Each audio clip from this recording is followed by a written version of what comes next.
Generasi Z atau lebih dikenal sebagai Gen Z adalah generasi yang lahir dan tumbuh di tengah perkembangan teknologi yang sangat pesat.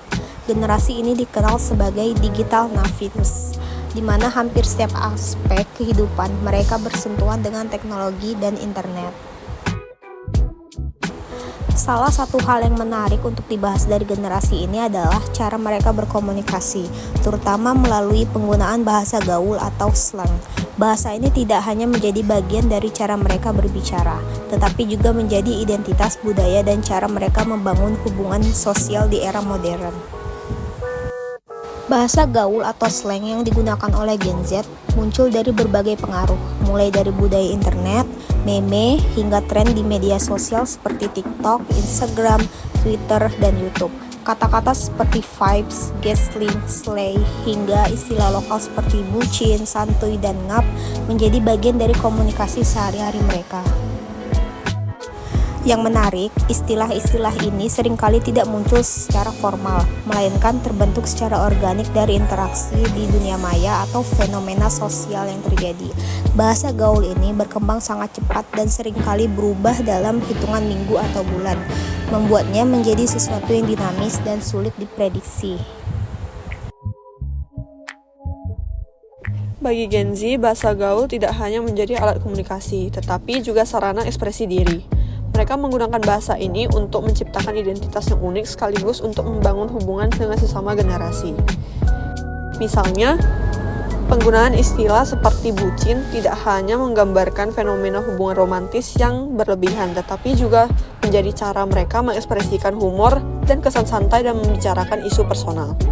Dalam konteks ini, bahasa gaul menjadi lebih dari sekadar kata-kata. Ia adalah cerminan dari cara berpikir, kreativitas, dan gaya hidup mereka.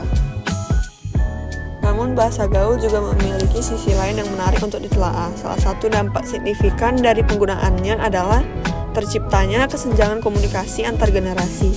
Generasi yang lebih tua seperti baby boomers atau Gen X seringkali kesulitan memahami istilah-istilah baru yang digunakan oleh Gen Z.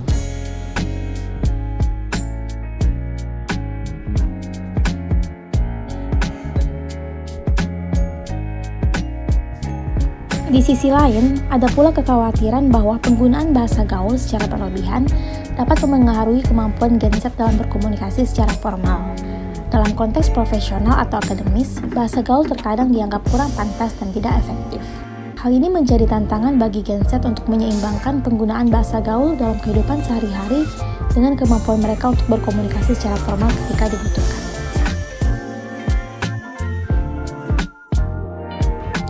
Meskipun begitu, tidak dapat disangkal bahwa bahasa gaul juga membawa dampak positif.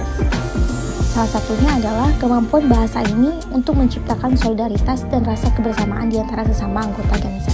Dalam dunia yang semakin global, bahasa gaul memungkinkan mereka untuk terhubung melintasi batas-batas geografis dan budaya. Misalnya, istilah yang awalnya hanya populer di satu negara dapat dengan cepat menjadi tren global berkat media sosial. Ini menunjukkan betapa kuatnya pengaruh Gen Z dalam membentuk pola komunikasi dunia. Yang lebih menarik lagi, bahasa gaul juga menjadi bentuk kreativitas dalam berbahasa. Gen Z seringkali menciptakan istilah-istilah baru dari kombinasi bahasa lokal dan bahasa asing, bahkan dari plesetan atau modifikasi kata-kata yang sudah ada. Proses ini menunjukkan kemampuan mereka untuk beradaptasi dengan lingkungan yang terus berubah sekaligus menciptakan sesuatu yang baru. Pada akhirnya, budaya komunikasi Gen Z melalui bahasa gaul adalah bagian dari evolusi bahasa yang alami.